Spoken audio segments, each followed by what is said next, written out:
to capture you, I want to shoot you, I would protect you.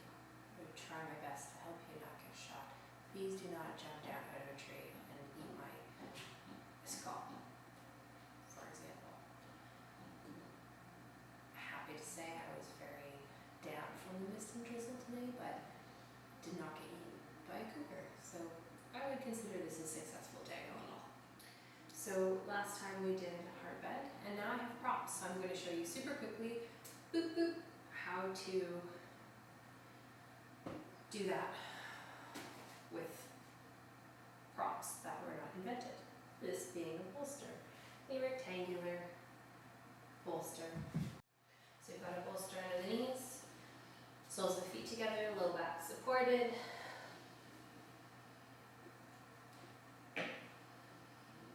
Ta-da! And to come out, and carefully roll out, press yourself up, remove props. So today, similar construction, we're going to talk about doing a supported child's pose.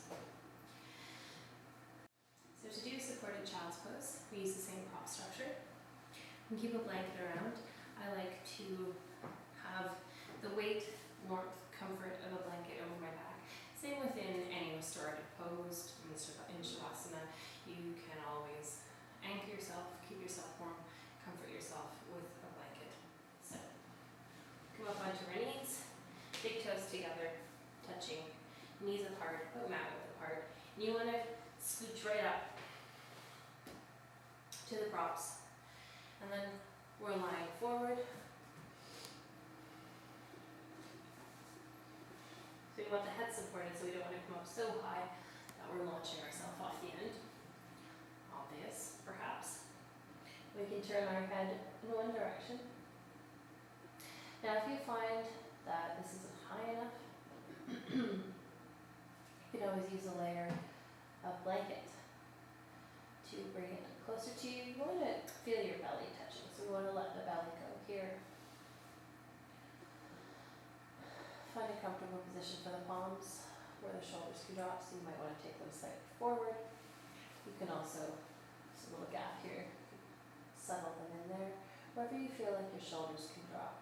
And you want your neck to be in a relatively neutral position, so you don't want the neck being pushed up, you don't want the head dangling off. So that should be prevented, the dangling part, excuse me, with the blocks being appropriately adjusted. And we don't want it so high, for example, like this. I find this too high often, but we don't want this top part so high that our neck's in a crick. You can do it this way. I find it too abrupt an angle, but it will depend on your body and flexibility and what you need. So the guiding principle is that we want it to be a soft, gradual curvature in the spine where we feel as neutral as possible. So no part is left hanging or being pinched or pushed up or down in a way that is painful or in a way that makes it hard for us to breathe. So the blanket. You could of course completely cover yourself in a blanket. I find it enough to have it over my back. It's a nice weight, helps me relax. We're breathing here, expanding through the belly, through the sides, all the way through the back body, breathing in 3 directions, 3 dimensions. And allowing ourselves to release completely. Once you've spent, let's say, a minute or 2 with the head in one direction, you want to inhale to lift the head and turn it the other way,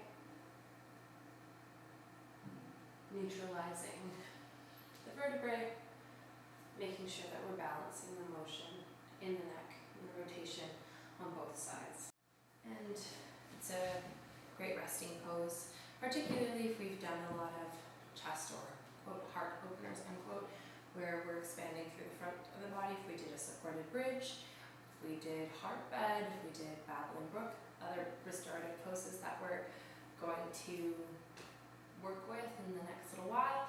So while I'm out here on the West Coast in this beautiful studio with all of these props, I will show you lots of different versions and variations restorative.